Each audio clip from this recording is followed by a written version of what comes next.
हर रोज मैं चुपके से छत पर चढ़ जाता था पड़ोस वाली लड़की को नहाते हुए देखने के लिए। आमतौर पर मैं ये बात छुपाने की पूरी कोशिश करता था, लेकिन इस बार नहीं। सिर्फ मैंने इसे हर उस शख्स को बता दिया जो सुनना चाहता था, बल्कि मैंने उसे सीधे प्रोवोक भी कर दिया। लोग कहते ये लड़का तो कहानियां सुनाता है, क्योंकि उस जमाने में रेपुटेशन सबसे ऊपर होती थी और एक लड़की का इज्जत ही उसकी सब कुछ होती है। तूने मेरे साथ ऐसा क्यों किया? बाद में जैसा मैंने सोचा था, वो बेचारी लड़की मजबूर होकर मुझसे शादी करने को राजी हो गई।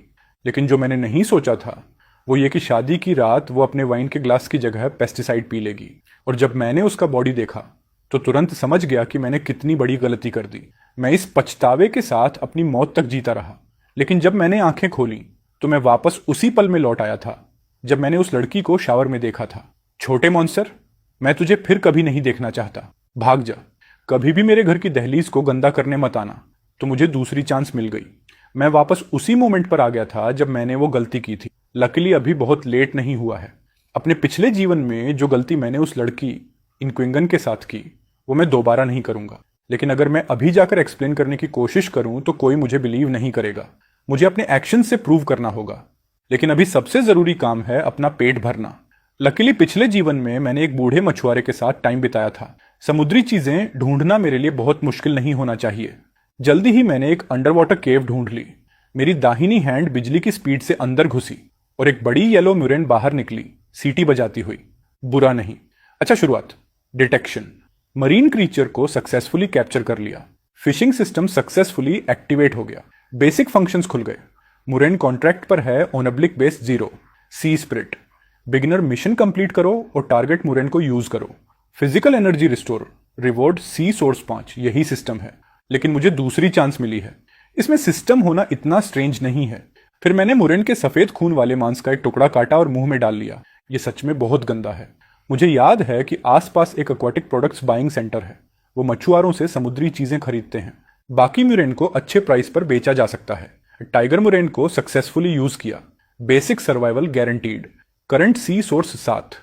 लगता है जितनी भी एक्शंस फिशिंग से रिलेटेड होंगी मैं सी सोर्स एक्यूमुलेट कर सकता हूं। लेकिन मुझे नहीं पता कि ये सी सोर्स किस काम आती है। कोई बात नहीं, अभी टाइड रिसीड हो गई है। ये फिशिंग के लिए बेस्ट मोमेंट है। पहले समुद्री चीजें कलेक्ट करते हैं। मैं झुका और एक्सपोज्ड रॉक्स की क्रैक्स में ध्यान से खोजने लगा। समय के साथ पिछले जीवन की मेमोरीज टाइड की तरह वापस आने लगी और मेरे मूवमेंट्स में गहरी नफरत भर गई। 5 फीमेल क्रैब्स कैप्चर किए। Sea source +1। लगभग 500 gram swimming crabs capture. Sea source +1। 3 stone crabs capture. Sea source +1। इस इलाके में इतना ही काफी है। चलो पहले इन चीजों को बेचते हैं। बाइंग सेंटर छोटे की के पास है। एंट्रेंस पर थोड़ी सी क्यू है। मेरी मिजरेबल लुक और चेहरे पर गंदगी ने तुरंत अटेंशन खींच ली। तुम क्या बेच रहे हो? छोटे क्रैब्स और श्रिम्प्स। वो उस पार्टिकुलर जोन में है। मैंने कुछ नहीं कहा, बस उस बड़ी बोनी मुरेन को टेबल पर पटक दिया। एक हड्डीदार मुरेन। ये बड़ी है, जंगली है। मैंने इसे लो टाइड पर रॉक्स की फिशर से निकाला। 3.5 किलोग्राम। इसे फर्स्ट क्वालिटी मानकर 6.5 सेंटीम्स पर किलो। टोटल 22.75 सेंटीम्स। ये प्राइस रीजनेबल है। और ये छोटी चीजें भी काउंट करोगे? बहुत कुछ नहीं है। चलो 25 यूरो तक राउंड ऑफ कर देते हैं। जब मैंने पैसे लिए तो अपनी रफ स्किन वाली हथेलियों का टच महसूस हुआ। Transaction successful. Basic monetary system unlocked. Fishing points +2। पैसे जेब में डालकर मैं तेजी से विलेज की ग्रोसरी स्टोर की तरफ चला गया। मुझे होल ग्रेन बिस्किट्स का एक पैकेट दे दो और एक रेड बुल बॉल भी दे दो। ठीक है, यहां पुरानी आदतों के अकॉर्डिंग इन शेमफुल चीजों के अलावा न्यूली मैरिड कपल्स को कुछ रेड चीज लानी पड़ती है। अभी के लिए ये रेड बुल ही एकमात्र चीज है जो मैं अफोर्ड कर सकता हूं अपनी गलती का एक्सपियर करने के लिए। रास्ता चाहे कितना भी ऑब्स्टिकल्स से भरा हो, मुझे जाना ही होगा। उस लड़की के लिए जिसकी लाइफ मैंने रूइन कर दी। मैं उसे कभी अबैंडन नहीं करूंगा। जब मैंने रेड बुल ली तो पापा ने मुझे देखा नहीं। मैंने रिजाइन कर लिया और ठंडे दिमाग से सोचा, बॉगी मैं उसकी टांगें तोड़ दूंगा। चेन फैमिली का ये छोटा मॉन्स्टर। मैंने अपनी पूरी लाइफ में कभी किसी से डिस्प्यूट नहीं की। इस बार मैं शेन जियानशेंग के साथ सब कुछ फाइनल कर दूंगा। पिछले जीवन में यही गहरा डिस्पेयर आखिरकार उस लड़की इनक्विंगन को मौत की तरफ ले गया था। मैं इस ट्रेजेडी को दोबारा होने नहीं दूंगा।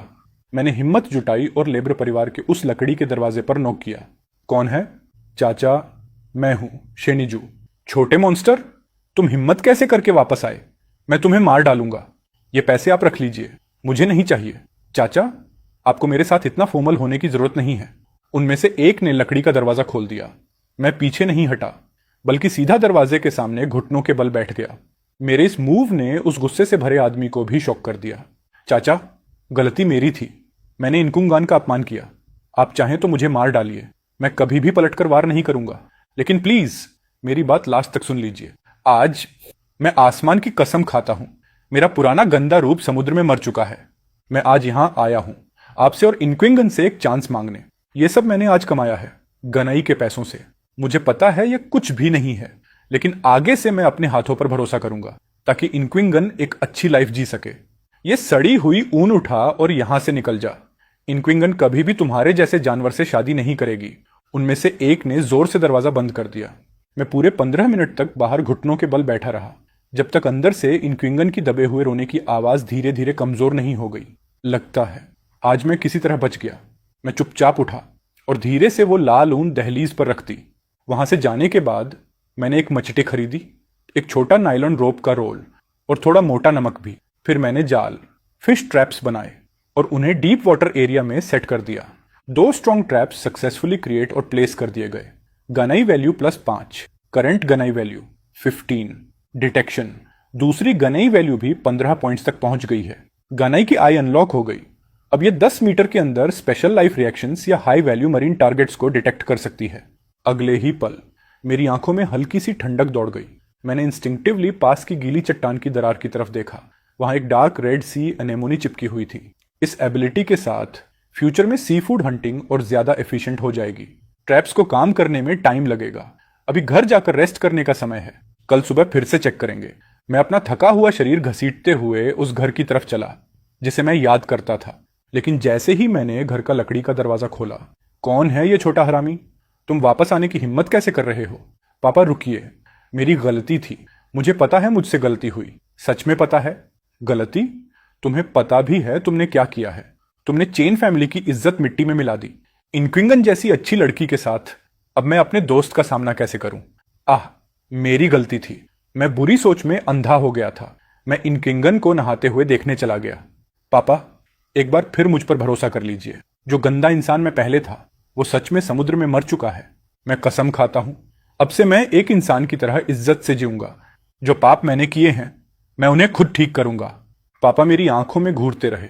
उनकी आंखों में अब पहले वाली चालाकी और भावनाएं नहीं थी, बल्कि एक अजीब सी जिद और पागलपन भरी डिटर्मिनेशन थी। आखिरकार उनके हाथ का लकड़ी का डंडा धीरे धीरे नीचे आ गया। पापा, बड़े भैया को मत मारो। भैया, तुम्हारे सिर से खून बह रहा है। मेरी छोटी बहन इस दुनिया में अकेली इंसान थी जिसे अब भी मुझसे उम्मीद थी। जब मैं अपने सबसे बुरे दौर में था तब भी मैं उसी के दिए हुए खाने से किसी तरह जिंदा था। ये सोचते ही मेरे दिल में गर्माहट और गिल्ट एक साथ उमड़ पड़े। चुप, अंदर जाओ और बकवास मत करो। जाकर आराम करो और खुद को संभालो। तुम्हें देखकर ही मुझे गुस्सा आ जाता है। पापा, माँ कहाँ है और कहाँ होगी? वाई बीच पर। वाई बीच। आज 15 तारीख है, धत्तेरे की। पिछले जीवन में माँ इसी दिन समुद्र से खाना इकट्ठा करने गई थी, क्योंकि घर में खाने के पैसे नहीं थे और भूख और चक्कर की वजह से वो लगभग लहरों में बह ही गई थी। नहीं, ये नहीं हो सकता। मुझे अभी जाना होगा। पापा, मैं वाई बीच जा रहा हूं माँ को ढूंढने। तुम फिर से परेशानी खड़ी करोगे और प्रॉब्लम्स मत क्रिएट करो। मुझे पता है मैं पहले गंदा इंसान था, लेकिन मुझे सच में सी फूड हंटिंग का थोड़ा एक्सपीरियंस है। मैं हेल्प करूंगा। मैं कभी भी माँ के लिए प्रॉब्लम क्रिएट नहीं करूंगा। ठीक है पापा, मैं पहले जा रहा हूं, बाकी बात बाद में करेंगे। मैं पूरी स्पीड से मड फ्लैट तक नहीं भाग पाया। बीच में रुककर चारों तरफ देखा। पूरा इलाका लोगों से भरा हुआ था। गांव वाले हाथ में तेल वाले लैंप लेकर बेताबी से सी फूड ढूंढ रहे थे। माँ माँ माँ, तुम यहां कैसे आ गए? ये क्या हाल है? सिर की चोट भी है। अच्छा हुआ मालिक का बेटा भी अब जिंदगी की मुश्किलें फील करने आ गया। या फिर तुम्हें लगा तुम्हारी माँ काफी नहीं कमा रही, इसलिए उसे रोकने आ गए। मैंने उसकी बात इग्नोर कर दी। सीधे तेजी से अपनी माँ के पास गया। उनके हाथ में जो थोड़ा बहुत कैच था उसे देखा। उनके बैंगनी पड़े और खुरदरे हाथों को देखकर मेरी आंखें चुभने लगीं। माँ, आप आराम करो, मैं हेल्प करता हूं। ये पकड़, इसे संभाल। तुम्हें ये करना आता है? चिंता मत करो माँ। मैंने गहरी सांस ली और चुपचाप अपनी एबिलिटी एक्टिवेट की। एक ठंडी लहर तुरंत मेरी आंखों से गुजर गई। कीचड़ में हल्के नीले रंग के पॉइंट्स दिखने लगे। ये सिस्टम सच में पावरफुल है। मैंने तुरंत एक ब्लू पॉइंट चुना और अपनी फावड़ी उठाई। जोर से मिट्टी खोदी और एक हथेली जितनी बड़ी क्लेम बाहर निकली। फिर उसके सामने एक साथ 5 बड़ी क्लेम्स दिखी। लगता है आज किस्मत साथ दे रही है। अरे देखो, नया लड़का तो मरा हुआ चूहा ढूंढ लाया। मैंने कुछ नहीं कहा, जल्दी से अगले टारगेट पर फोकस किया। इस बार कीचड़ में दो छोटे बैम्बू शेल जैसे जीव मिले, अंगूठे के साइज के। एक बड़ा बैम्बू शेल पकड़ लिया। मेरी मां खुद को रोक नहीं पाई। हल्की सी खुशी की आवाज निकल गई। उसकी आंखों में चमक साफ दिख रही थी। मैं चुप रहा, लेकिन मेरे हाथ पहले से तेज चल रहे थे। सिर्फ आधे घंटे में मेरी पीठ पर लटका टूटा हुआ टोकरी तेजी से भरने लगा। तुम इतना अच्छा कैसे कर रहे हो? मां, मैंने कहा था ना, अब मैं मेहनत करूंगा। क्या हो गया इसे? पहले तो ये बिल्कुल बेकार था, लोटाइड की सीवीड से भी बेकार। लगता है आज तुम्हारी किस्मत अच्छी है। वांग स्विंग ने मेरी भरी हुई टोकरी देखी, फिर अपनी खाली टोकरी। उसका दिल जल गया और वो मेरे पीछे पीछे आने लगी ताकि उसे भी कुछ अच्छा मिल जाए। अनजाने में मैं मड फ्लैट के दूसरे हिस्से में पहुंच गया। जैसे ही मैं अगला ब्लू पॉइंट खोदने वाला था, अरे अरे, ये कौन आ गया? चेन फैमिली का मशहूर निकम्मा, दिन भर चोरी और बेकार हरकतें करता है, और अब यहां आ गया। क्या हुआ? इनकिंगन को नहाते हुए देखना कम पड़ गया क्या? अब और लड़कियां ढूंढ रहा है? उसकी बात सीधा दिल पर लगी, और आसपास के लोगों की अजीब नजरें भी मेरी तरफ मुड़ गईं। मेरा चेहरा ठंडा पड़ गया और मैंने फावड़ी को और कसकर पकड़ लिया। मैंने अपने पिछले जीवन में इससे भी ज्यादा बुरा देखा है। इस औरत से बहस करना बेकार है। मैं तुमसे बात कर रही हूं, बहरे हो क्या? जब उसने देखा कि मैं उसे इग्नोर कर रहा हूं, तो वो खुद मेरे पास आकर खोदने लगी। तुरंत गुस्से में चिल्लाई, यहां से हट, मैं पहले आई थी। ये मेरी जगह है, ये पब्लिक जगह नहीं है, मेरी टेरिटरी है। तुम जैसे गुंडे यहां खोदने के लायक नहीं हो, जल्दी निकल। क्या पब्लिक? मेरी नजर में ये मेरी जगह है। तुम्हारे बाप चिन जियान शेंग भी बेकार इंसान हैं। उन्होंने तुम्हारे जैसे निकम्मे को पाला। बड़े लोग निकम्मे, छोटे कुछ सीखते नहीं। तुम्हारी मां बदकिस्मत है जो तुम्हें जन्म दिया। पूरी चेन फैमिली बेकार है, बस तुम्हारी मां बची है जो तुम जैसे लोगों को पाल रही है। पूरी फैमिली बेकार और नाकारा है, फिर भी बाहर आकर इज्जत खराब करने की हिम्मत रखते हो। यह सुनकर मेरे माथे की नसें फूल गईं। मेरी आंखों में गुस्सा फटने वाला था। मैं अब और सहन नहीं कर पा रहा था। मैं उस औरत पर फावड़ी मारने ही वाला था। तभी, ओए गंदी औरत, किसकी फैमिली को गाली दे रही है? मैं तेरी ये गंदी जुबान फाड़ दूंगी। तेरा खुद का पति निकम्मा है, समुद्र में जाता है और खाली हाथ वापस आता है, इसलिए तू यहां आकर नाटक करती है। हमारी चेन फैमिली चाहे जैसी भी हो, मेरा छोटा भाई चाहे जैसा भी हो, मेरी मां एक ईमानदार और मेहनती फिशर है। तू जैसी बदतमीज औरत हमें आदेश देने वाली कौन होती है? तेरा पति बेकार है, इसलिए तू पागल कुत्ते की तरह सबको काटती फिरती है ना वांग शुइंग? वांग शुइंग की बोलने की स्पीड बहुत तेज थी। उसकी आवाज तेज, तीखी और सीधी दिल में चुभने वाली थी। हर एक वर्ड ऐसे लग रहा था जैसे चाकू सीधा उस जगह घुस रहा हो जहां सबसे ज्यादा दर्द होता है। तुम क्या? और तुम पीछे पीछे घूमने वाले फॉलोअर, तुम पूरा दिन अपनी बहन के पीछे अपनी जुबान घुमाते रहते हो। भूल गए कि तुमने खुद शेडी काम किए थे और एक बार घर में बंद भी हो गए थे। क्या ये सब मैं यहीं इस बीच पर सबके सामने बोल दूं? दो बेहया बहनें जिनमें खुद कोई शर्म नहीं, और यहां आकर दूसरों को जज कर रही हो। बस बहुत हो गया। सुन लो तुम सब निकम्मो, जिनकी वजह से पूरी फैमिली की इज्जत जाती है। तुम्हें अभी तक शर्म नहीं आई? पागल कुत्तों की तरह चिल्ला क्यों रहे हो? घर जाओ, जीरो आईक्यू वाली टोली। अगर तुमने चेन फैमिली को दोबारा इंसल्ट किया, मैं तुम्हारा मुंह फाड़ दूंगा। और तुम भी, मेरे यंग अंकल, उन्होंने तुम्हारे सिर पर शिट फेंक दी और तुमने पलटकर एक वर्ड भी नहीं बोला। आज तुम्हारी किस्मत अच्छी है, जल्दी से खोदो, खोदो और जल्दी घर जाओ। ये कहने के बाद उसने कोई एक्स्ट्रा ड्रामा नहीं किया। वो बस मेरे पीछे खड़ी रही। उसकी नजरें ऐसे घूम रही थीं जैसे सर्च लाइट, हर जगह को ध्यान से देख रही हो जहां मैं खोद रहा था। पिछले जन्म में मैं सोचता था कि मेरी भाभी बस लालची और पैसों की भूखी है। कभी इमेजिन नहीं किया था कि उसका एक और साइड भी है, एक ऐसा साइड जहां वो अंदर से एक्चुअली अच्छी इंसान है, चाहे उसका पर्पस मुझे बचाना न भी हो। लेकिन फिर भी एक इंसान जो अपनी फैमिली के लिए सामने खड़ा होता है, वो सच में इंप्रेसिव है। मैंने सिर हिलाया, सोचना बंद किया और फिर से फावड़ा उठाकर उस नीली चमक वाली डायरेक्शन में खोदना शुरू कर दिया। एक डल सा थंक साउंड आया, जैसे फावड़ा किसी हार्ड चीज से टकराया हो। मैंने धीरे से मिट्टी हटाई। मिट्टी के बीचों बीच एक बड़ा सा सॉलिड ऑब्जेक्ट दिखने लगा, लगभग वॉश बेसिन्स जितना बड़ा। ये क्या है? इतनी बड़ी स्टोन? मेरा दिल जोर जोर से धड़कने लगा। मैं झुककर मिट्टी हटाने लगा। जैसे ही ऊपर की गंदगी हटनी शुरू हुई, एक शॉक्ड आवाज फटी। ये एक बेनेटियर था। हे भगवान, इतना बड़ा बेनेटियर! सालों से इतना बड़ा नहीं देखा। बेनेटियर, ओह माय गॉड! वांग शुइन ने इंस्टिंक्टिवली हाथ बढ़ाया, लेकिन मैं उससे तेज था। मैंने उस कीमती ट्रेजर को अपनी बाहों में कस लिया। डिस्कवर, एक जायंट बेनितिये, प्रोटेक्टेड मरीन स्पीशीज, लपेश अमारे सीरीज में +20, करंट सीरीज में +40। लक, ये सब तुम लोगों की वजह से है भाइयों। माँ, चलो घर चलते हैं, घर चलते हैं, घर चलते हैं। ये चीज मिल गई, अनबिलीवेबल। अगर मुझे एक भी मिल जाए तो मुझे अपने बेटे की स्कूल फीस की टेंशन कभी नहीं होगी। मुझे बच्चे की तरह बाहों में ट्रेजर लेकर घर जाते देख लोग अपनी चीजें समेटने लगे और मेरे पीछे चल पड़े।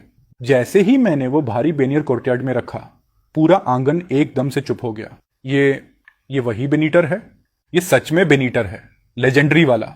मैं अपनी आधी जिंदगी जी चुका लेकिन कभी नहीं मिला, और आज ये उसके निकम्मे बेटे ने ढूंढ लिया। अनबिलीवेबल। अरे बूढ़े, तुमने कुछ नहीं देखा। आज 19 सच में ब्लेस्ड है। इसमें चीजें खोजने का टैलेंट है। ये ट्रेजर इसका भी है। मैंने कुछ एक्सप्लेन नहीं किया। मैंने तुरंत एक बड़ा वुडन बेसिन उठाया, बेनियर को उसमें रखा और उसमें सी वाटर भर दी। चाहे ये चीज पानी के बाहर जल्दी नहीं मरती, लेकिन सॉल्ट वाटर में रखने से ये ज्यादा फ्रेश और परफेक्ट रहती है। दूसरे भैया, ये क्या है? बेनेटियर। देखो तो सही, दूर से कोई जायंट सीरॉक जैसा लगता है। ये अलाइव है। अलाइव? हाँ देखो, पानी में अभी सो रहा है। उसी समय कोर्टयार्ड के दरवाजे पर एक शैडो दिखाई दी। अपनी चीजें रखकर वाइनस्विन तुरंत पानी के बेसिन के पास आया। कितनी रेयर चीज है ये। 19, तुम सच में लकी हो। उसने हाथ रगड़े और मुझे देखते हुए मुस्कुराया, लेकिन उसके गले में फंसे वर्ड्स 3 बार घूमे और फिर भी बाहर नहीं निकले। मैंने सोचा भी नहीं था कि मेरी भाभी इतनी शाई साइड भी रखती होगी। माँ, आज हमारी फैमिली को इतना बड़ा ट्रेजर मिला है। ये खुशी का दिन है। एक चिकन काटो। अच्छा खाना बनाते हैं ताकि सबकी हेल्थ ठीक हो जाए। कौन सा चिकन? किस बात का वेस्ट? पापा आप देखिए, मेरे सिर की चोट अभी पूरी तरह ठीक नहीं हुई। और क्या हमें इसे सेलिब्रेट नहीं करना चाहिए ताकि माँ और शाओ भी थोड़ा फैटी खाना टेस्ट कर सकें? शाओ ने जैसे ही चिकन की विंग्स देखी, उसकी आंखें तुरंत चमक उठी। उसने चुपचाप अपनी लार निगली, लेकिन बोलने की हिम्मत नहीं हुई। ठीक है, सबसे बड़ा रेड रूस्टर ले लो, वही जो सबसे ज्यादा खाना चुराता है और अंडे देना पसंद नहीं करता। आज उसी को पकाएंगे। माँ, आप आराम करो, आज मैं सब संभाल लूंगा। बहुत जल्दी एक गर्म गर्म सी फूड चिकन सूप का बड़ा बर्तन टेबल पर रखा गया। खाने का टाइम है, कितनी अच्छी खुशबू आ रही है। दूसरे भैया, माँ कितनी अच्छी खुशबू है, मैं खाना चाहता हूँ। रुको, अपनी हालत देखो कैसे दिख रहे हो। तुम पूरे गंदे हो। जाओ हाथ धोकर आओ।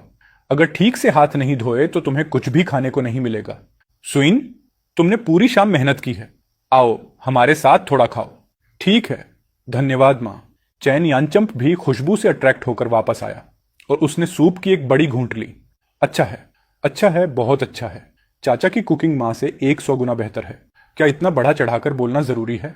यह खाना एक सटल और वार्म एटमॉस्फेयर में हुआ। तुम इस शेल बेनेटियर के साथ क्या करने वाले हो? कल मैं तुम्हारे साथ शहर की अक्वाको स्टेशन जाऊंगा। यह बहुत भारी है, मैं तुम्हारी मदद करूंगा इसे उठाने में। अपने बड़े भाई की ऑकवर्ड केयर को देखकर मेरा दिल गर्म हो गया और मैंने धीरे से सिर हिलाया। ठीक है भैया, कल के लिए धन्यवाद। बाहर चांदनी पानी की तरह फैली हुई थी। पानी के बासिन में रखा शेल अभी भी शांत था, लेकिन इस खाने ने चेन फैमिली में कुछ चीजें बदल दी थी। अगले दिन सुबह सुबह मैं जल्दी उठ गया। मैं धीरे धीरे घर से बाहर निकला और सीधे अपने बड़े भाई चिनानचेंट के घर के छोटे कोर्टयार्ड में गया। चलो भैया, ये बहुत भारी है।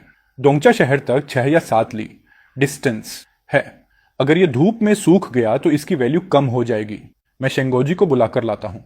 उसके पिता के पास ट्रैक्टर है, उसे थोड़ा फ्यूल का पैसा दे देंगे। ठीक है, तुम उसे बुलाओ, मैं यहां ध्यान रखता हूं। जैसे ही ये बात खत्म हुई, बाहर तेज कदमों की आवाज आई। 19, मैंने सुना कि तुम्हें एक ट्रेजर मिला है। सच में? मुझे दिखाओ ये क्या है। ये चीज क्या है? लोग इसे ऐसे बोल रहे हैं जैसे ये कोई भारी आयरन ब्लॉक हो। हे भगवान, ये कितना बड़ा है। ये तो बहुत कीमत का होगा। इसे मत छुओ, ये जिंदा है और बहुत कीमती है। गौजी मदद करो, अपने पिता का ट्रैक्टर लेकर आओ और दोंगचा की अक्वाको स्टेशन चलते हैं। मैं फ्यूल का पैसा दूंगा।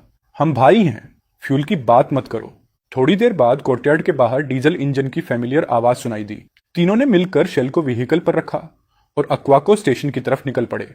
जैसे ही मैंने शेल को नीचे उतारा, आसपास के सभी लोगों का अटेंशन तुरंत उस पर चला गया। ये क्या है?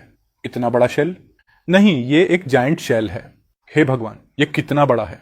नमस्ते सर, ये हमारे भाई का बड़ा शेल है। हम इसे बेचना चाहते हैं। आप एक बार देख लीजिए। इतना बड़ा शेल।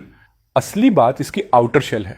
अगर अंदर का मांस मर गया है तो इसकी कोई वैल्यू नहीं होगी। पहले हम इसका वेट चेक करेंगे और मांस का अंदाजा लगाएंगे। हम आपको लगभग 500 यूएन दे सकते हैं, लेकिन एग्जैक्ट प्राइस बॉस डिसाइड करेगा। 500 यूएन। चेनियन चंप और चेन गुजी दोनों शॉक हो गए। 500 यूएन एक आम मजदूर की 6 महीने की सैलरी के बराबर है। सर, आप थोड़ा ज्यादा कंजर्वेटिव हैं।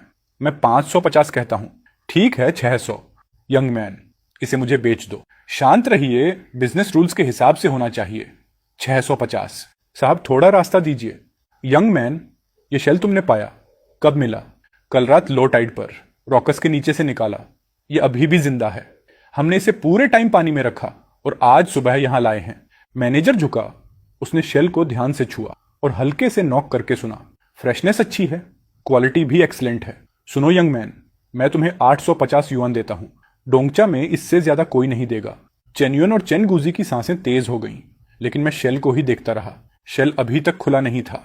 यंग मैन, मैं समझता हूं तुम क्या सोच रहे हो। शेल बड़ा है, लेकिन नेचुरल पर्ल्स मिलने की संभावना बहुत कम है, और हाई क्वालिटी पर्ल्स की संभावना तो और भी कम है।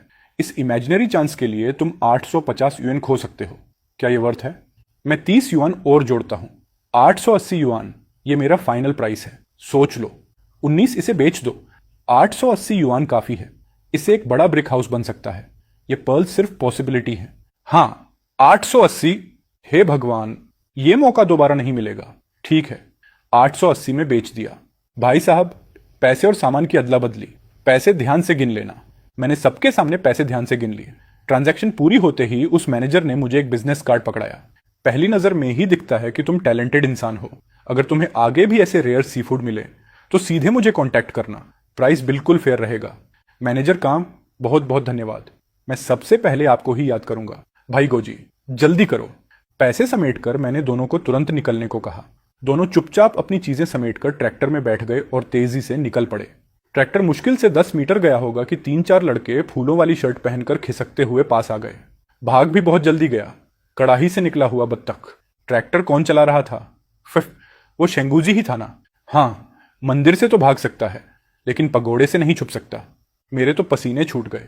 19, तुमने अभी बहुत जल्दी रिएक्ट किया, वरना ये लोग हमें नहीं छोड़ते। गोजी, यहीं रोक दो। ट्रैक्टर से उतरकर मैंने आधे पैसे निकालकर अपने भाई के हाथ में थमा दिए। भाई ये लो। क्यों दे रहे हो? ये तो तुमने अकेले कमाए हैं, मैं नहीं ले सकता। अरे भाई, तुम मेरे साथ फॉर्मल मत बनो। आज तुम नहीं होते तो मुझे ये रिवॉर्ड मिलता ही नहीं। ऊपर से चिटू की स्कूल फीस और उसकी किताबों के पैसे पूरे हैं क्या? ये रखो। जरूरत पर फीस भर देना, खाना ले आना, जो चाहिए वही करना। इन बातों ने भाई चिनानचेंट की सबसे गहरी चिंता को छू लिया। उसके बेटे की फीस। वह तो सोच रहा था कि वो अपने पिता से उधार मांगेगा। 19, ठीक है, बात खत्म। चलो मेरे साथ वेस्ट गेट पर कार्ड्स खेलते हैं। गोजी, अब कभी उस जगह पर नहीं जाऊंगा, कभी नहीं। क्यों? ओह, समझ गया, ये सब इनकुंगान की वजह से है ना? वह हल्की सी मुस्कान के साथ अपनी कोहनी से मुझे कोंचने लगा। ठीक है भाई, मैं समझ गया। एक बदमाश भी सुधर सकता है। देखो, ये मैटर जितनी जल्दी हो सके सुलझा देना। शेन गोजी भले ही थोड़ा आवारा था, लेकिन बुरा इंसान नहीं था। पिछले जीवन में भले मैं कितना भी गरीब रहा, उसने मुझे कभी नीचा नहीं दिखाया। चलो अब जाओ, तुम्हारे पिता इंतजार कर रहे होंगे। ठीक है, पर तुम मेरी शादी में पीने जरूर आना। जब उसकी ट्रैक्टर गांव की सड़क में पूरी तरह गुम हो गई, मैंने कहा, भाई तुम घर जाओ, मैं स्टेट कोऑपरेटिव से किंगन के घर के लिए कुछ चीजें ले आऊंगा। हाँ, किंगन के यहां तुम्हें जाना ही चाहिए। तुमने गलती की है तो तुम्हें मुंह दिखाना पड़ेगा। वो बच्चा गुस्सैल है पर अनरीजनेबल नहीं है। अगर वो आज भी गुस्से में है, चाहे तुम्हें 2 थप्पड़ भी पड़े, तुम सह लेना। समझ गए? हाँ भाई, चिंता मत करो। थोड़ी देर में मैं लिंगिया पहुंच जाऊंगा, सुअर का मांस और मिठाई लेकर। जैसे ही मैं आंगन में दाखिल हुआ, मैंने इन क्विंगन को देखा। वह शांत बैठा ध्यान से मछली पकड़ने का जाल सी रहा था। धूप पत्तों से छनकर उस पर पड़ रही थी। उसकी पतली सी परछाई जमीन पर फैल रही थी। उसका ध्यान और उसकी नरमी, इन दोनों में एक खतरनाक और खूबसूरत सा एहसास था। मेरा दिल एक पल के लिए थम गया। पिछले जीवन में मैंने तुम्हारी जिंदगी तबाह कर दी। मैं सच में तुम्हारा गुनहगार हूं। आज बस ऐसे शांति से तुम्हें देख पाना भी अच्छा लगता है। मैंने गहरी सांस ली और धीरे धीरे उसके पास गया। कुछ कदम दूर ही था कि वह चौंक कर पीछे हटा। इनक्विंगन, तुम यहां कैसे? मेरे पिता, वो घर पर नहीं है। उसकी आंखों में डर और शक दोनों थे। इनक्विंगन, डर मत, मैं बस तुमसे मिलने आया हूं। कल जो हुआ वो मेरी गलती थी, मैं माफी मांगने आया हूं। ये वही बड़ा शंख है जो मैंने आज बेचा। मैंने तुम्हारे और तुम्हारे परिवार के लिए मांस खरीदा है। मुझे तुम उस खजाने के पैसे से मेरे लिए मांस खरीद कर दिखाना चाहते हो कि तुम अमीर हो? नहीं, मैं जानता हूं मैं पहले कितना खराब था। मुझे पता है मैं तुम्हारे लायक नहीं हूं, लेकिन मैं सच्चा हूं। मैं तुम्हारे साथ अच्छा होना चाहता हूं। सच्चा? हमारा तो कोई रिश्ता ही नहीं है। मैं तुम्हारी रिस्पॉन्सिबिलिटी नहीं हूं। उसकी ये बात बर्फ की बाल्टी की तरह थी। मेरी सारी उम्मीद एक झटके में बुझ गई।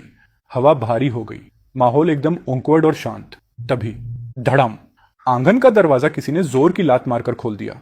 अरे छोटे हरामी, तू मेरे घर दोबारा आने की हिम्मत कैसे कर लिया? कल क्या बोला था मैंने? मैं तेरी टांगें तोड़ दूंगा। पिता, वो छोटा हरामी नहीं है। चुप, मैं मार डालूंगा इसको। मेरी रीढ़ में सिहरन दौड़ गई। उसके हाथ में पकड़ा औजार मेरे सिर के पास से निकलकर जमीन में धंस गया। मैं चारों पंजों पर गिरा और जान बचाकर भागा। रुक जा हरामखोर, युचोंग, भाग मत। उनमें से एक दरवाजे तक पीछा करता हुआ आया। दरवाजे के फ्रेम का सहारा लेकर वो जोर से चिल्लाया, अगर दोबारा आने की हिम्मत की तो तेरी टांगें तोड़ दूंगा, तुझे समंदर में फेंक दूंगा, मछलियों का खाना बना दूंगा। पापा, ये मछली काफी एक्सपेंसिव है और माँ ने बहुत समय से मांस नहीं खाया है। इसे उस लड़के की कॉम्पेंसेशन मान लो, लेकिन वो तुमसे शादी करना चाहता है। ये कभी नहीं होगा, चाहे मैं भूखा मर जाऊं। मैं अपनी बेटी की शादी उस जैसे आवारा इंसान से कभी नहीं करूंगा। पड़ोसी के घर से भागने के बाद मैं वापस अपने कोर्टयार्ड में आ गया। डब्ल्यू एक्सविन आंगन में कपड़े सुखा रही थी। 19 वापस आ गया। मैंने सुना तुम्हारे भाई ने क्या कहा। वो बड़ा शेल 800 युएन से ज्यादा में बिका। तुम सच में काबिल हो। तुम हमेशा अपने भाई के बारे में सोचते हो। शव की स्कूल फीस अब पूरी हो जाएगी। ये सब तुम्हारी वजह से है। भाभी, इतना फॉर्मल मत बनो। वैसे चिटू कहाँ है? वो उत्तर वाली जंगल में केकड़े पकड़ने गया है। उत्तर वाला जंगल, वो जगह समंदर के पास है। वहां मंगे ग्रोव फॉरेस्ट है। वहां सच में बड़े बड़े क्रैब मिलते हैं। ठीक है, मैं भी जाकर देखता हूं। ये कहकर मैं मुड़ा और अपने घर में घुस गया। पापा, माँ, ये कपड़े बेचने के पैसे हैं। माँ, ये पैसे अभी रख लो। जब तुम्हारी शादी होगी हम तुम्हारे लिए नया घर बनाएंगे। ठीक है पापा।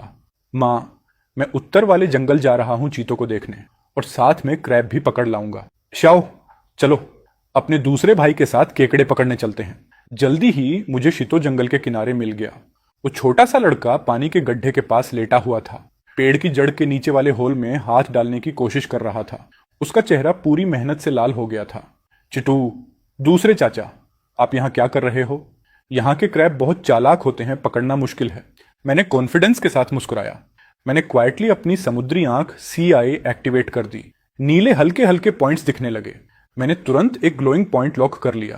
पहले मैंने आयरन स्क्यूअर की नोक से सड़े हुए पत्तों और मिट्टी को धीरे धीरे हटाया। फिर मैंने धीरे से उस होल के अंदर स्केवर डाला और लेफ्ट राइट सॉफ्टली प्रोब किया। अचानक मैंने रिस्ट से जोर लगाया और एक चीज जोर से बाहर खींच ली। एक क्रैब, इतना बड़ा क्रैब। दूसरे चाचा, आप तो कमाल हो। तुम लोग इन्हें संभालो, मैं और पकड़ कर लाता हूं। सिर्फ आधे घंटे में मैंने कई ब्लू क्रब्स पकड़ लिए। फिर मैं सबसे ब्राइट जगह की तरफ गया। वहीं प्रोसेस रिपीट किया और जल्दी ही एक और बड़ा क्रैब मिल गया।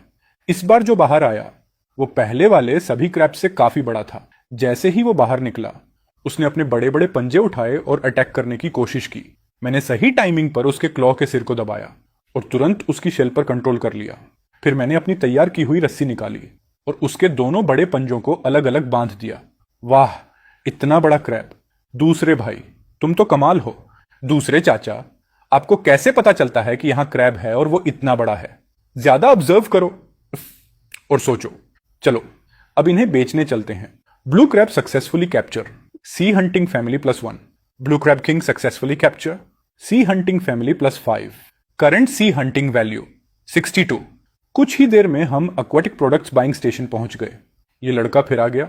सुना है कल इसने बड़ा ट्रेजर निकाला और शहर में हाई प्राइस पर बेच दिया। हमें दिखाया भी नहीं ताकि हम भी फायदा ले लेते। तुम क्रैब बेचने आए हो? आज फिर लकी हो गए। अच्छा, माल मिल गया। अफसोस, उस बड़े शेल को मैं खोल नहीं पाया। अगली बार अगर कुछ अच्छा मिले पहले अंकल जाओ को दिखाना। मैं तुम्हें इसके 15 युआन देता हूं। ठीक है। बेचने के बाद मैं दोनों को घर ले गया, लेकिन उसने तुरंत देख लिया कि शाओ के बैम्बू बास्केट में एक बड़ा ब्लू क्रैब किंग अभी भी बंधा हुआ है। ये वाला क्यों नहीं बेचा? माँ, ये क्रैब किंग बहुत रेयर है, हम इसे खुद खाने के लिए रखेंगे। देखो, श्यावाओ और चीतो इसे पकड़े हुए हैं। इतना बड़ा है, इसकी कीमत कई युआन होगी, है ना मेरे बच्चे? इतना कीमती क्रैब खुद खाने के लिए रख रहे हो? तुम्हें घर की हालत का पता नहीं? तुम्हारी माँ दिन भर जाल ठीक करके सिर्फ 2 से 3 युआन ही कमाती है। यह केकड़ा मेरे लिए 2 से 3 दिन तक जाल रिपेयर करने के बराबर है।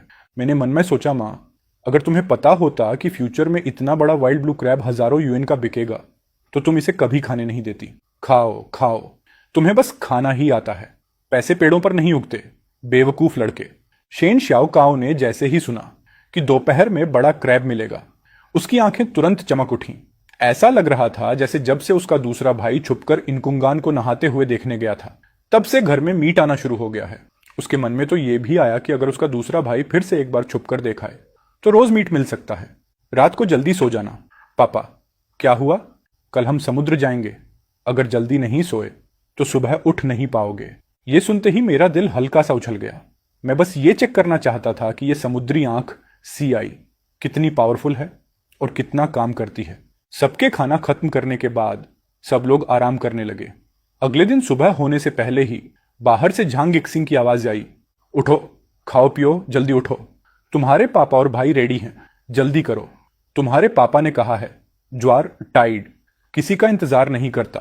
मैं तुरंत उठ गया, ठंडे पानी से चेहरा धोया और चुपचाप उन दोनों के पीछे पीछे समुद्र किनारे खड़ी छोटी नाव की तरफ चल पड़ा। आखिरकार हम फिर से समुद्र में जा रहे थे। मैंने दोबारा उसी रास्ते पर कदम रखा।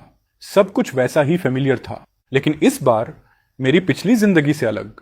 मेरे साथ मेरे भाई और एक शांत लेकिन भरोसेमंद पिता थे। थोड़ी ही देर में हम नाव पर पहुंच गए।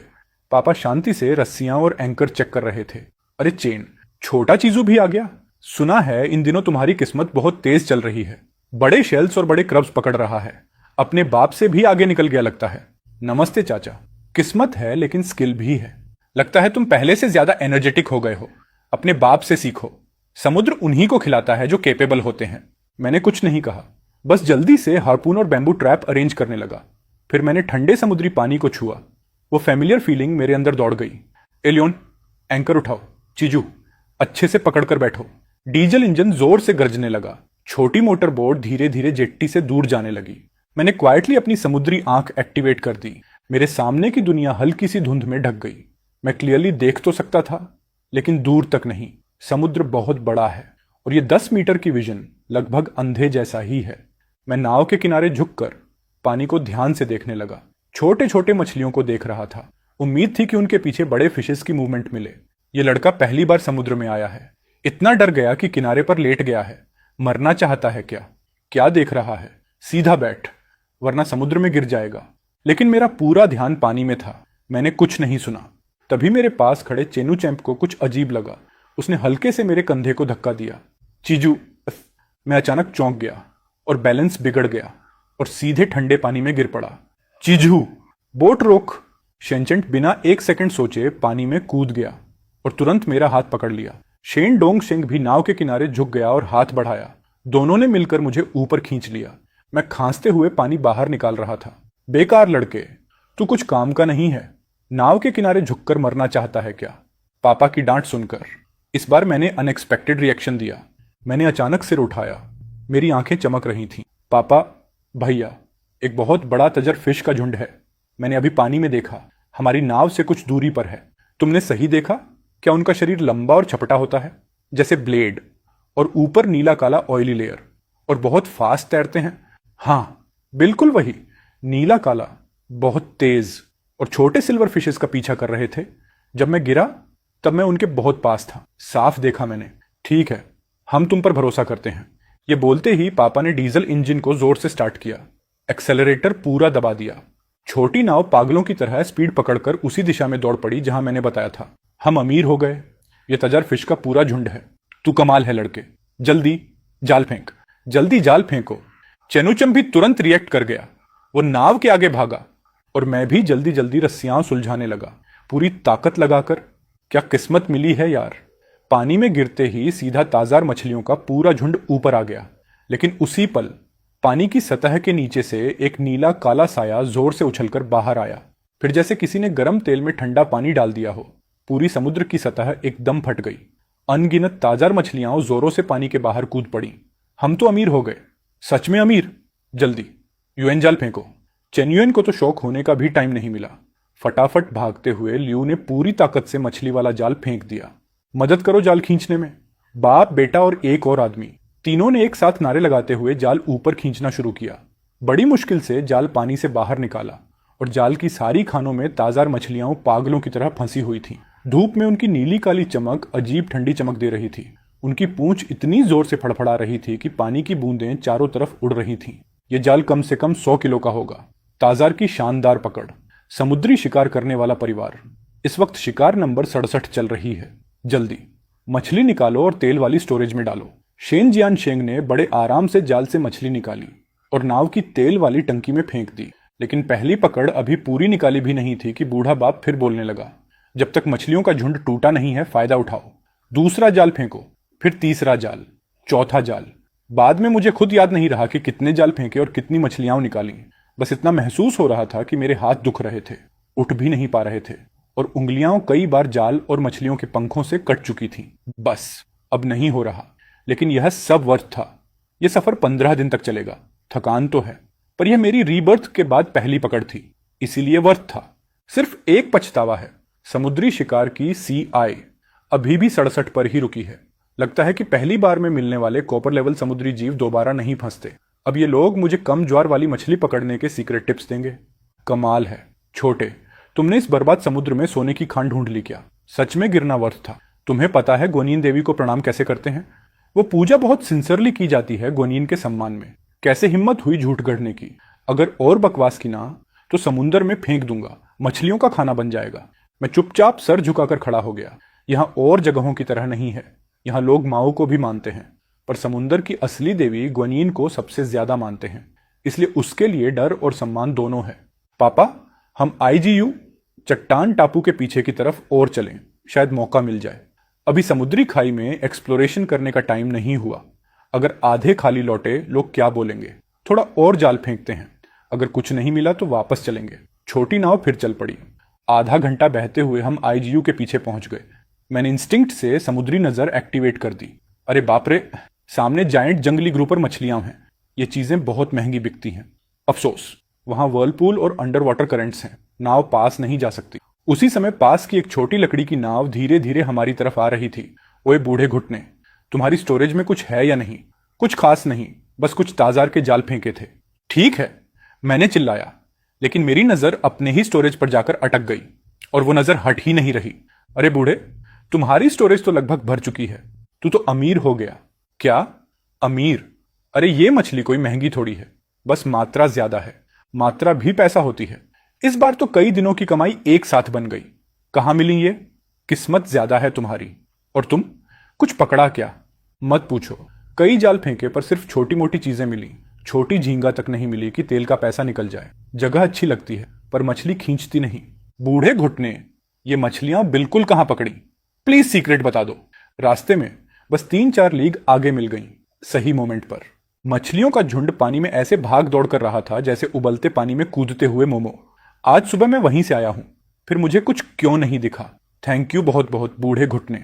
मैं भी अपनी किस्मत ट्राई करता हूं, मिलता हूं बाद में। ये बोलकर उसने भी इंजन फुल स्पीड में डाल दिया और बूढ़े घुटने ने जिस डायरेक्शन में इशारा किया था वहीं निकल गया। चलो पानी चेक करते हैं, चलो चलते हैं। वहां बस कुछ छोटे छोटे बिखरे हुए स्क्विड थे और नतीजा भी वही निकला। बूढ़े घुटने ने लंबी सांस ली और छोटे मछलियों को वापस समुद्र में फेंक दिया। ठीक उसी समय समुद्री हवा का स्वाद अचानक बदल गया, ठंडी नमी के साथ। बूढ़े घुटने ने आसमान की तरफ देखा और नोटिस किया कि एक बड़ा काला बादल धीरे धीरे ईस्ट से आ रहा है। मौसम बदलने वाला है, लगता है बड़ा तूफान आने वाला है। जल्दी करो, जाल समेटो और ऊपर गांव चलो, उसने कड़क आवाज में कहा। वो तेजी से और फुर्ती के साथ जाल समेटने लगा और मैं बस घूर रहा था गहरे काले समुद्र को। लगता था जैसे नीचे कुछ हल्का चमक रहा हो। बहुत दूर था, साफ नहीं दिखा। ऐसे ही चले जाना, थोड़ी तकलीफ देह बात है। पापा, मुझे नीचे जाकर देख लेने दो। बचपन से तुम लोगों के साथ हो, आज तो देखने दो कि समुद्र का नीचे वाला हिस्सा कैसा होता है। पागल हो गए हो? आसमान गिरने वाला है, लहरें उठ रही हैं। मरना है क्या बदमाश? पापा, बस एक झलक मारकर ऊपर आ जाऊंगा। आपने भूल गए क्या? आज सुबह भी मुझे मछलियों का झुंड नहीं दिखा था। मैं भी देखूं ना। अगर आपको चिंता है तो भाई को साथ भेज दो। इस लड़के की किस्मत ठीक रहती है, 10 से 15 मिनट पॉसिबल है और यह ANCH भी साथ है तो दिक्कत नहीं होगी। यूएन, तुम नीचे जा रहे हो उसके साथ, उसे ध्यान से देखना। सिर्फ 5 मिनट और तुरंत ऊपर। ठीक है पापा। दोनों भाई बिना एक शब्द बोले ठंडे पानी में कूद गए। लगभग 15 मीटर नीचे पहुंचकर छाती में दबाव महसूस हुआ और वो सांस लेने को तुरंत ऊपर आए। इतना गहरा नहीं है, अभी तो फर्श भी नहीं छू पाए। मैं एक बार और नीचे जा रहा हूं। मैंने बड़ी सांस ली और अपनी सारी ताकत जोड़ी। नीचे की तरफ तैरते हुए मेरे कान पानी के दबाव से दुख रहे थे और छाती फटने वाली थी। तभी मेरे पैर आखिरकार नरम समुद्री मिट्टी से छू गए। मैंने तुरंत अपने सी हंटर आइज सक्रिय किए और अचानक सामने एक बड़ा चट्टानी ढांचा दिखा, एक रॉयल डीमन लॉबस्टर। इस बार तो सच में जैकपॉट। मैं जल्द से ऊपर आया और चैनियंच भी तुरंत जाल लेकर सावधानी से पास आया। लेकिन रॉयल लॉबस्टर को खतरे का एहसास हो गया था। उसकी पूंछ थोड़ी खुली, जैसे किसी भी पल भागने को तैयार हो। मुझे रोते जैसा देख उसने अपना हाथ धीरे बढ़ाया और तभी रॉयल लॉबस्टर की भारी पूंछ जोर से झटकी और चारों तरफ मिट्टी धूल फैल गई। सौभाग्य से चेन तैयार था। भागने की दिशा में उसने जाल फेंक दिया और रॉयल लॉबस्टर फंस गया। मैंने जल्दी से एक छोटा लॉबस्टर उठाया और भाई के जाल में डाल दिया। एक बड़ा लॉबस्टर पकड़ना बराबर sea hunt level 3, royal lobster पकड़ना बराबर sea hunt level 10, total sea hunt equals 80। उस चट्टान वाला हिस्सा अभी भी हिल रहा था, लेकिन हमारी सांसें टूटने वाली थीं। इसलिए मैंने भाई को इशारा किया और हम दोनों पानी से बाहर निकले। हमने हवा बड़े जोर से खींची। तभी महसूस हुआ कि अंधेरा हो चुका है, बारिश शुरू हो चुकी है। शेन जियानशेंग ने आधा शरीर बाहर निकालकर हमें नाव पर खींच लिया। साले, ये झींगा तो कोई आत्मा लग रहा है। उम्र भर में पहली बार इतना बड़ा कांटेदार देख रहा हूं। क्या ये लड़का ड्रैगन किंग का बेटा है? पहले फुल दावत, फिर डायनेस्टी का राजा इनकुंगान, और अब ये अंधा दैत्य भी पकड़ लाया। अचानक आसमान में जोरदार बिजली कड़की, जैसे सिर के ऊपर ही फट गई हो। बारिश की मोटी बूंदें धागे की तरह गिरने लगीं। शेन जियानशेंग होश में आया और चिल्लाया, स्टीयरिंग कसकर पकड़, डैम इट। उसने पूरी ताकत से थ्रोटल दबाया और छोटी नाव तूफानी लहरों में जोर से उछलती हुई फिशिंग विलेज की तरफ भागने लगी। लेकिन वापसी के रास्ते में ही शेन जियानशेंग की आंखें अचानक सिकुड़ गईं। वो टेढ़ी नजर से उस सुनसान आइलैंड के दूसरी तरफ के समुद्र को घूरने लगा। धत्त तेरी, ये सफेद वाला बोट अभी तक गया ही क्यों नहीं? शेन जियानशेंग ने दोनों हाथ मुंह के पास रखकर पूरी ताकत से चिल्लाया, जाओ जल्दी, अ मैसिव स्टॉर्म आ रहा है। मरने का इंतजार कर रहे हो क्या? लेकिन सफेद बोट एकदम साइलेंट, बिल्कुल बिना हिले। पापा, लगता है वो इशारा कर रहा है। ये ठीक नहीं है पापा भैया, उनके साथ कुछ हुआ है। बोट हिल भी नहीं पा रहा। शेन जियानशेंग और चेन यांच के चेहरे का रंग तुरंत उड़ गया। उस सिक्लूडेड आइलैंड के चारों तरफ हिडन रीफ्स थे। स्थानीय बुजुर्ग मछुआरे भी वहां से सावधानी से गुजरते थे। ये लोग तो क्लियरली आउटसाइडर्स हैं। अगर उनकी बोट फंसे तो हैरानी किस बात की? लेकिन ऐसे मौसम में हमारा छोटा बोट खुद कभी भी पलट सकता है। अगर पास गए तो हम भी डूब सकते हैं। पापा प्लीज मत सोचो ज्यादा, हम उन्हें ऐसे मरने के लिए नहीं छोड़ सकते। हाँ पापा, हमें देखना होगा, जिससे बचा सकते हैं बचाइए। शेन जियानशेंग ने दांत भींचे, जोर से पैर पटका। युएन, बोट को स्टेबलाइज करो, पास ले जाओ। चेन युएन ने तूफान से लड़ते हुए बमुश्किल बोट मोड़ी। मैंने कैबिन के नीचे से एक टूटी हुई बाल्टी उठाई और एक घुटने के बल बैठकर पागलों की तरह पानी निकालने लगा। छोटी नाव तूफान और जायंट वेव्स से लड़ती हुई किसी तरह सफेद बोट की तरफ बढ़ रही थी। युएन, रुक जाओ, सामने रीफ्स हैं, अब आगे नहीं जा सकते। पापा, अब क्या करें? चेंजन शिंग ने बिना एक सेकंड गंवाए 2 मोटी रस्सियों के रोल निकाले, कुछ चक्कर अपनी कमर पर लपेटे और दूसरा सिरा नाव के पीछे के क्लेट से बांध दिया। मुझे नीचे उतारो। युएन, बोट पर रहो, रस्सी को बिल्कुल टाइट रखना। नहीं पापा, मैं भी जा रहा हूं। चुपचाप बोट देखो, अगर रस्सी ढीली पकड़ी हुई हम दोनों मर जाएंगे। ये तुम्हारे पापा और बड़े भाई की जान है। पापा, ब्रदर, सावधान रहना। पिता और भाई दोनों एक एक करके लहरों में कूद गए। सिर्फ 10 से 12 मीटर का फासला। आम दिनों में एक पल की बात होती, लेकिन आज तूफान दोनों को बार बार पानी में धकेल रहा था। सफेद बोट के आगे खड़े दोनों आदमी, जो शायद घंटे से मौत का इंतजार कर रहे थे, उम्मीद दिखते ही इतने शौक में आ गए कि लगभग रो पड़े। नीचे उतरो, 1 बाय 1। गोल्डन वॉच वाला आदमी नीचे उफनते पानी को देख रहा था। डर से मरा जा रहा था, चेहरा सफेद पड़ गया, लेकिन सर्वाइवल की भूख उससे भी तेज थी। उसने दांत भींचे और बोट के किनारे से नीचे सरक गया। शेन जियानशेंग ने उसे पकड़ लिया। मजबूती से पकड़ो, डोंट लेट गो। दूसरा भी, जल्दी उतरो। ग्लासेस वाला आदमी भी कांप रहा था, लेकिन साथी को उतरता देखकर हिम्मत जुटाई और नीचे आ गया। चेन यंच पहले से ही तैयार खड़ा था। मुझे पकड़ो और मेरे साथ चलो, जल्दी। मैं बोट पर खड़ा कांप रहा था। पापा की दहाड़ सुनकर तुरंत रस्सी खींचनी शुरू कर दी। चारों लोग रस्सी के सहारे बोट की तरफ खींच रहे थे, लेकिन तभी साइड से तेज हवा का झटका आया और एक फोल्डिंग चेयर सफेद बोट से उड़कर घूमती हुई आई। सावधान, चेयर सीधा शेन यांच के हाथ पर लगी, वो हाथ जिससे वो ग्लासेस वाले आदमी को पकड़ रहा था। दर्द इतना तेज था कि चेनियांच का हाथ इंस्टिंक्टिवली खुल गया और ग्लासेस वाला आदमी सीधे ठंडे गंदे उफनते पानी में डूब गया। अंकल मिंग्स, उसे बचाओ, प्लीज बचाओ, वो मेरा भाई है, मैं तुम्हें जितना पैसा चाहो दूंगा, कोई भी रकम, बस उसे बचा लो। ऐसे तूफान में कैसे बचाइए? हम खुद एक आदमी को संभाल रहे हैं, दूसरा छोड़ा तो हम मरेंगे। चुप रहे युएन, बोट पर लौटो। चेनियांच की आंखें लाल थीं, वो पानी में बनते बिगड़ते बुलबुले देखता रहा, लेकिन उसे पता था पापा सही कह रहे थे। उसने दांत भींचे, रस्सी कमर से टाइट की और भरसक जोर लगाते हुए बोट की तरफ तैरने लगा। लेकिन तभी छपाक, किसी के पानी में कूदने की साफ आवाज आई। सबकी नजर मेरी तरफ गई। मैं सीधे पानी में कूद चुका था। मैं उस जगह की तरफ तैरने लगा जहां ग्लासेस वाला आदमी डूबा था।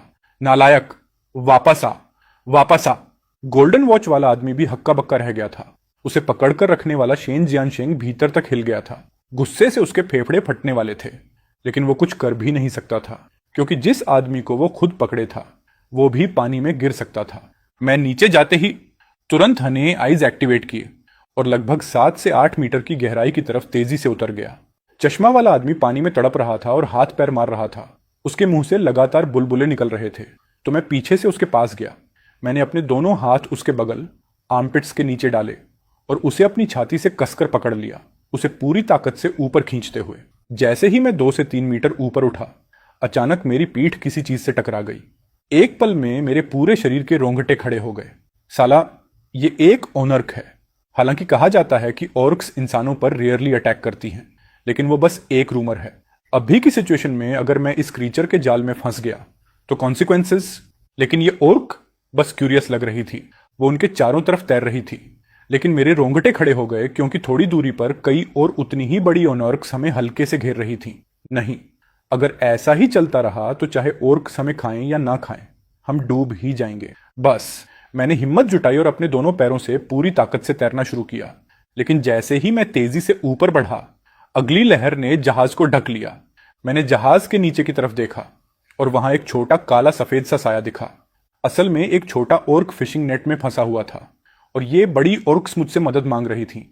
लेकिन ये आदमी तो पहले ही मरने वाला है, पहले इंसान को बचाना ज्यादा जरूरी है। तो मैंने दांत भींचे और ऊपर की तरफ तैरता रहा। आखिरकार हम दोनों पानी की सतह को तोड़कर बाहर आ गए। एक तेज शोर और अफरा तफरी ने हमें तुरंत घेर लिया। बड़े भाई, यहां, बड़े भाई, जल्दी आओ, जल्दी बढ़ो। छोटी नाव तेजी से पास आई। कई लोगों की मदद से उन्होंने बेहोश चश्मा वाले आदमी को नाव के तख्ते पर चढ़ा लिया। मिंग्स, मिंग्स, उठो। साले कमीने, तुम्हें जीने की कदर नहीं है। घर पहुंचकर मैं तुम्हारी खाल उधेड़ दूंगा। जल्दी चढ़ो पापा, मैं अब भी आता हूं। बस इतना कहने का ही टाइम मिला। फिर मैंने अपने शरीर को पीछे झुकाया और फिर से पानी में कूद गया। चिनीजू, साले कमीने, आखिर तू करने क्या जा रहा है? भगवान तुम्हारी रक्षा करे। बिल्कुल भी चिंता मत करो। और जैसे ही मैं फिर से पानी में कूदा, मैं सीधे छोटे ऑर्क की तरफ बढ़ गया। मैंने जल्दी से उस छोटे ऑर्क को ढूंढ लिया। उसका छोटा शरीर फिशिंग नेट में बुरी तरह फंसा हुआ था और वो बीच बीच में दर्द से कराह रहा था। मैं उसके पास गया और सावधानी से सबसे टाइट जाल के धागों को पकड़ा। चट्टानों से घिसे हुए हिस्सों के रास्ते धीरे धीरे उस मजबूत जाल को फाड़ना शुरू किया। छोटे ऑर्क को शायद मेरी नीयत समझ आ गई थी। हालांकि वो अभी भी दर्द में कराह रहा था, लेकिन उसकी तड़प अब काफी कम हो गई थी। समय धीरे धीरे बीतता गया। जैसे ही आखिरी जाल का धागा टूटा, छोटे ऑर्क ने अचानक जोर से झटका मारा और तुरंत आजाद हो गया। Young golden orca successfully captured. Marine perception value +20, current value equals 100। लक्ष्य जीव यंग ऑर्क डिटेक्ट हुआ। तुम्हारे प्रति बहुत हाई लेवल की दोस्ती। तुम एक पैक्ट बनाने की कोशिश कर सकते हो। सक्सेस रेट बढ़ चुका है। इस पैक्ट के लिए 100 सी सेंस पॉइंट्स खर्च होंगे। क्या तुम पैक्ट बनाना चाहते हो? क्या ऑर्क के साथ पैक्ट भी कर सकते हैं? तो फिर इंतजार किस बात का? कंफर्म किया गया। 100 एब्जल पॉइंट्स इस्तेमाल हो गए। पैक्ट सफलतापूर्वक बन चुका है। जैसे ही वो सिस्टम वॉइस धीरे धीरे गायब हुई, एक नीली आभा अचानक छोटे ऑर्क के शरीर पर फैल गई।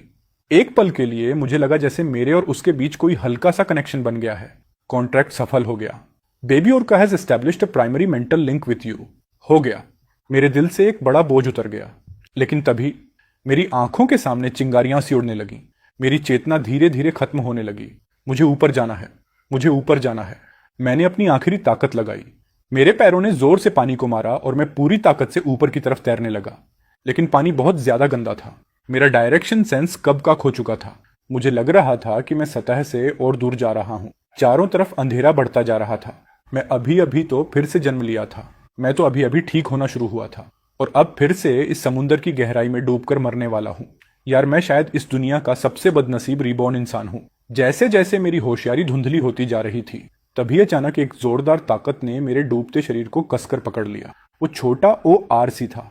उसने अपनी बड़ी और मजबूत सिर से मुझे ऊपर की तरफ धकेलना शुरू किया। जैसे ही ठंडा समुद्री पानी फटकर खुला और हम सरफेस पर आए, मैं खुद को रोक नहीं पाया और हवा को पागलों की तरह खींचकर सांस लेने लगा। सच में, यह छोटा ओर्क ना होता तो शायद इस बार मैं पूरी तरह नीचे चला ही गया होता। हमारा बोट कहाँ है? क्या उन्होंने मुझे छोड़ दिया? नजर दौड़ाई तो चारों तरफ सिर्फ काला आसमान और समुद्री अंधेरा दिखाई दे रहा था। बहुत देर तलाशने के बाद लगभग 100 मीटर दूर मुझे एक छोटा सा काला धब्बा हिलता डुलता दिखा, जो तेज हवा और लहरों में बुरी तरह झूल रहा था। पापा, भैया। उसी समय शेन जियानशेंग और उसका बेटा शेन युआनचेन बोट के आगे की तरफ लेटे हुए थे। उसी जगह को घूर रहे थे जहां मैं गायब हुआ था। अचानक गोल्ड वॉच वाला आदमी जैसे कुछ सुनकर ठंडे ढंग से सिर उठाता है। वहां कोई हाथ हिला रहा है। यह सुनते ही शेन जियानशेंग तुरंत उधर देखता है। बारिश की धुंध में उसे बस एक हल्का सा हाथ दिखाई देता है जो तेजी से हिल रहा था। वो शीज्यू है। लायन और चांट ने तुरंत बोट मोड़ दी और छोटा बोट तेजी से मेरी तरफ बढ़ने लगा। शेनजियन शिंग और चेन युएनचन ने बहुत मेहनत करके मुझे बोट पर खींच लिया। भगवान का शुक्र है कि मेरा बूढ़ा बाप और बड़ा भाई थे, वरना आज तो मेरा गेम ओवर पक्का था। साले कमीने, आदमी को बचाया था या अपने आप को मारने नीचे कूद गए थे? पता है मुझे कितना डर लगा। बाबा, मैं तो टाइगर स्प्रिट को बचाने गया था। मैं मरने कहाँ गया था? मैंने पूरी जिंदगी में पहली बार ORC देखा है। डरना मत, ये यहाँ किसी को चोट नहीं पहुंचाते, बस गुजर रहे होंगे। और ये छोटा वाकई काफी स्मार्ट है। ठीक है, जल्दी से बोट चालू करो, अगर ये वापस आ गए तो दिक्कत होगी। उसी समय यानचेन पोर्ट के करीब स्टेशन पर वांग गुइंग समुंदर की धुंधली सतह को घूर रही थी। उसके हाथ अनजाने में घिस रहे थे और शेन श्याओ उसकी बगल में खड़ा था, उसकी पैंट को कसकर पकड़े हुए। उसके छोटे चेहरे पर सिर्फ डर और बेचैनी थी। गिंग, परेशान मत हो, तुम्हारा आदमी सालों से समुद्र पर जाता है। कौन सा तूफान नहीं देखा उसने? शायद बस थोड़ी देर हुई है। आखिर हुआ क्या है? इतना बड़ा तूफान, अगर सोना भी समुद्र में गिर रहा हो, बाकी सारे बोट वापस आ जाते, पर सिर्फ हमारा बोट नहीं आया। हे वर्जिन मेरी, कृपया पिता पुत्र दोनों को सुरक्षित रखना। माँ, डर मत, पापा और भाई दोनों जल्द वापस आएंगे। माँ, मुझे विश्वास है। उसी समय एक दुबली पतली काली परछाई फटा पुराना प्लास्टिक पहनकर तेजी से दौड़ती हुई आई। भाभी गुइंग, भाभी गुइंग, क्या तुमने जियान शेंग और बाकी लोगों को देखा? हाँ, मैंने देखा। मेरा बोट थोड़ा देर से आया। मैं उत्तरी तरफ के अकेले पड़े आइलैंड की तरफ से आया। मुझे तो ऐसा लगा कि मैंने जेनशेंग का बोट देखा था। तो वो कैसे थे? वापस क्यों नहीं आए अभी तक? उस टाइम एक सफेद बोट आइलैंड के पीछे फंसा हुआ था, बिल्कुल हिल नहीं पा रहा था, और जियान शेंग का बोट उस तरफ बढ़ता दिखा। मतलब जियान शेंग और बाकी लोग उस सफेद बोट पर फंसे लोगों को बचाने गए। हाँ, मुझे ऐसा ही लगा। वो बोट तो बिल्कुल फंसा था। जिनशेंग का स्वभाव तुम जानती हो, कुछ गलत दिखे तो छोड़ता नहीं। ये सुनते ही वांग गुइंग की आंखें काली पड़ गईं। उसका शरीर कांप गया और वो लगभग गिर ही गई। एक औरत ने तुरंत पकड़कर संभाला। भाभी गुइंग, ठीक हो? बोलो ना, ठीक हो? वांगिंग ने बस हाथ हिलाया। होंठ कांप रहे थे, लेकिन उसका गला आवाज नहीं निकाल पा रहा था। इतना बड़ा तूफान, ये छोटा बोट कभी भी टूट सकता है। ऊपर से दूसरों को बचाने जाना, ये तो खुद की जान खतरे में डालना है। अगर हमारे परिवार के साथ कुछ हो गया तो हम क्या करेंगे? गोइंग, खुद को मत डराओ। जियान शेंग कुछ नहीं होगा। उसने शायद लोगों को बचा भी लिया होगा और अब वापस ही आ रहा होगा। हाँ, ऊपर वाला है, वो उन्हें सुरक्षित रखेगा। लेकिन तभी एक तिरछी खूसट आवाज आई। कौन कह सकता है? पिछले साल हुतुओ भी तूफान में लोगों को बचाने गया था, और क्या हुआ? किसी को बचाया नहीं, खुद ही मर गया। पूरा परिवार उसी पर निर्भर था खाने पीने के लिए। उसके बिना सब बर्बाद हो गए। अगर तुम्हें नहीं पता क्या बोलना है तो चुप रहो। क्या मैंने कुछ गलत कहा है? सबने अपनी आंखों से देखा है। उस बेवा और उस अनाथ की जिंदगी कितनी मुश्किल है। लॉन्गमेई, तुम, GNSHNG और बाकी लोगों को बचाने गए हैं। ये एक नेक काम है, एक मेरिटोरियस गुड डीड। तुम यहां ऐसी हिम्मत तोड़ने वाली बातें क्यों कर रही हो? कौन है ये? ओह, तुम हो कौन? क्या बात है, अभी से अपने होने वाले पति के परिवार का बचाव कर रही हो? तुम्हारी अब भी शादी भी नहीं हुई। चैन परिवार तो तुम्हें अपनी बहू तक नहीं मानता। ये तो अभी देखना बाकी है। बकवास बंद करो। मुझे बर्दाश्त नहीं होता कि तुम यहां इतनी बेदिल बातें कर रही हो। अंकल GN और उसका बेटा अपनी जान जोखिम में डालकर लोगों को बचा रहे हैं और तुम यहां उन्हें कोस रही हो। तुम्हारा दिल क्या कुत्ते ने खा लिया है? मैंने उन्हें कोसा? मैं तो सच बोल रही हूं। लूटू इसका एग्जाम्पल नहीं है क्या? बेल सर्गिंग, मैं ये तुम्हारे भले के लिए कह रही हूं, ताकि तुम मेंटली तैयार रहो। तुम बस जलती हो। उन्होंने एक बड़ी पर्ल ढूंढ ली और तुम जल रही हो कि GNSHNG का परिवार अब बेहतर जिंदगी जी रहा है। तुम चाहती हो कि उनके साथ कुछ बुरा हो। क्या बकवास है ये? एक टूटी हुई सी शेल से क्या ही होगा, उसे खाया भी जा सकता है। मैं तो बस बेलसूरगिंग को अच्छे से याद दिला रही थी। बस बहुत हुआ लॉन्गमेई। अगर तुमने एक शब्द और बोला तो मानो या ना मानो, मैं तुम्हें तुम्हारे जांचू की जगह सबक सिखा दूंगी। GNSHNG और बाकी लोग अभी जिंदगी और मौत के बीच झूल रहे हैं और तुम यहां लड़ाई कर रही हो, फूट डाल रही हो। तुम्हारा इरादा क्या है?